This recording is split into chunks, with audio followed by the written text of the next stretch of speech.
So a couple of questions there. You asked about a shooting that we just had in Minneapolis, Minnesota. It was an act of domestic terrorism. What happened was our ICE officers were out in an enforcement action. They got stuck in the snow because of the adverse weather that is in Minneapolis. They were attempting to push out their vehicle, and a woman attacked them and those surrounding them and attempted to run them over and ram them with her vehicle. An officer of ours acted quickly and defensively shot to protect himself and the people around him. And my understanding is that she was hit. At 4:47 in the morning, the historic neighborhood along Portland Avenue South was dead silent. Streetlights reflected off frozen sidewalks, and the porch lights of Victorian homes glowed faintly through the winter darkness. Inside those houses, people slept with the ordinary confidence that comes from routine, another cold Tuesday, another quiet night. Outside, that confidence was about to be violated by something the neighborhood had never seen. A column of armored black SUVs rolled into position without sirens, cutting their headlights a block away.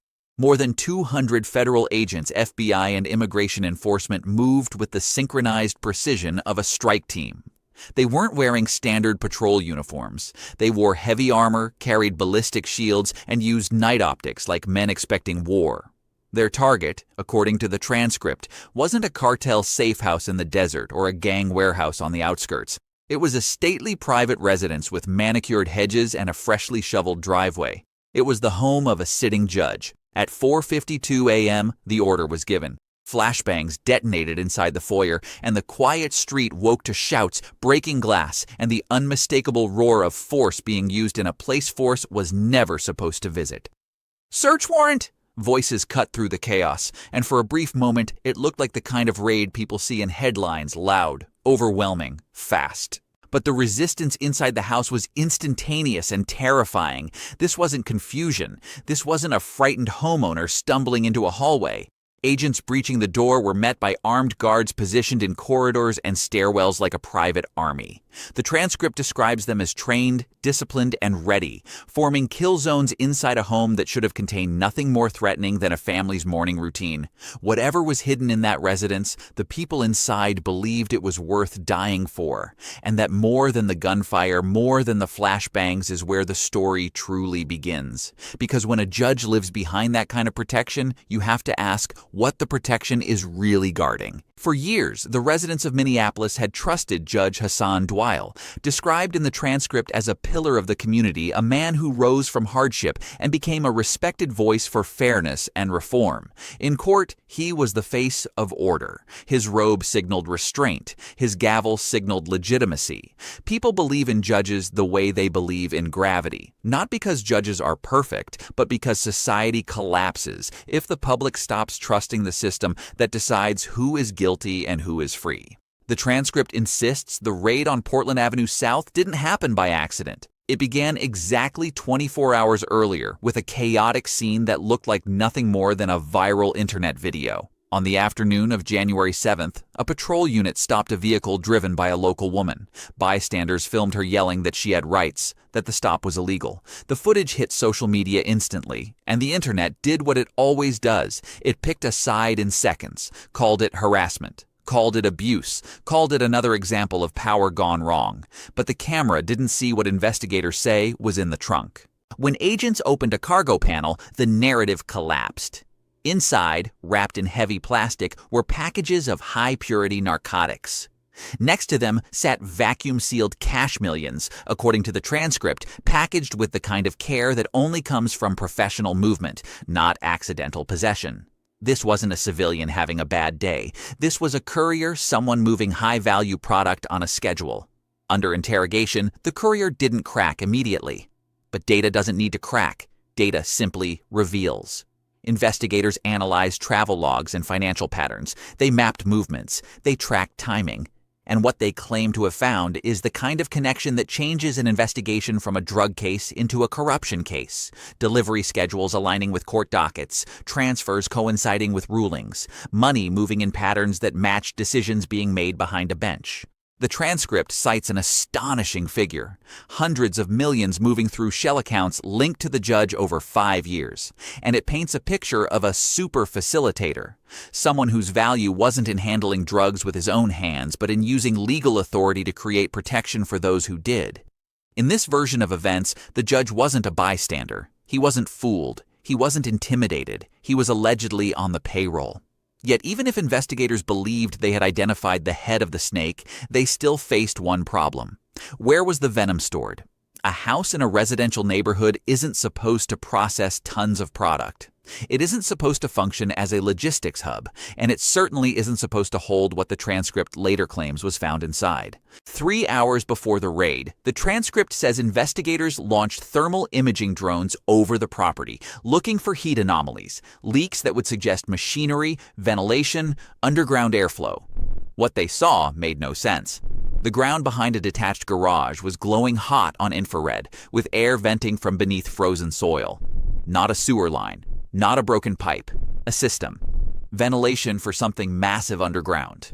So the federal team prepared for 2 battles: the house above ground and whatever was breathing beneath it. Inside the residence, the transcript describes a brief, chaotic firefight, guards taking cover, firing down narrow corridors, using architecture to create advantage. Drywall shredded, glass shattered, chandeliers destroyed, the air thick with propellant and dust. Then the federal response became what federal responses always become when they decide something must end: overwhelming, methodical, final. Flashbangs disoriented defenders, ballistic shields closed distance. Room by room, resistance collapsed.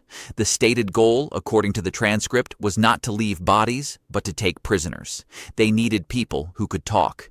When the shooting stopped, the silence that followed felt heavier than the noise. Agents began sweeping the property, and the scale of what they claimed to have found turned the residence into something else entirely. A guest bedroom concealed narcotics stacked like bricks of gold. The basement contained metal crates with enormous quantities. Suitcases, bins, and floor safes were overflowing with cash. When the counting was finished, the transcript claims the total currency seized from the residence alone reached $74 million, an amount large enough to distort the economy of a neighborhood if it moved too quickly. But the transcript insists the most critical discovery wasn't the money or the drugs. It was what lay beneath the frozen ground outside. Behind the detached garage, teams cleared snow to reveal a hidden hydraulic lift. When activated, the slab moved, exposing a reinforced tunnel entrance. Not a crude escape route. Industrial infrastructure, lighting, ventilation, a conveyor system, a bunker designed to survive a war. In that moment, the story crosses a threshold from corruption into something almost mythic. A judge, living inside the justice system, allegedly building a fortress beneath his own yard, right in the middle of an American city. And if that could exist without public notice, then what else could exist?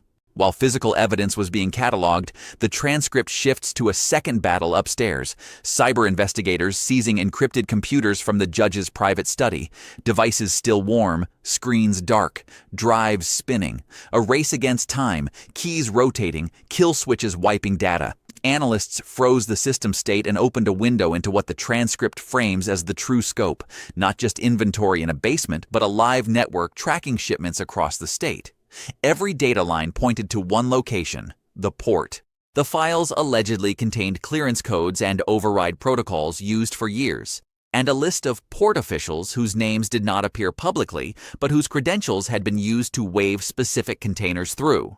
Not forged documents, legitimate authority repurposed.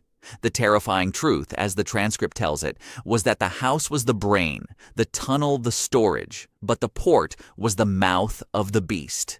A ghost corridor that bypassed security checks and moved contraband into the interior before anyone knew it had arrived. The timestamp on the screen showed the next major shipment clearing in less than 2 hours. There was no time for a long briefing, no time for committee meetings, no time for politics, only time for motion. As dawn began to smear pale light across the horizon, agents redeployed. 200 of them sprinted back to vehicles, leaving behind the mansion that had already become a symbol. The raid on Portland Avenue South was over. The battle for the port had begun. At 6:22 a.m., the port complex was just waking up. Cranes idled. Fog lifted off the water. Dock workers arrived for shifts expecting another gray industrial morning. Then a convoy of black SUVs slammed toward a gate, and the day broke open.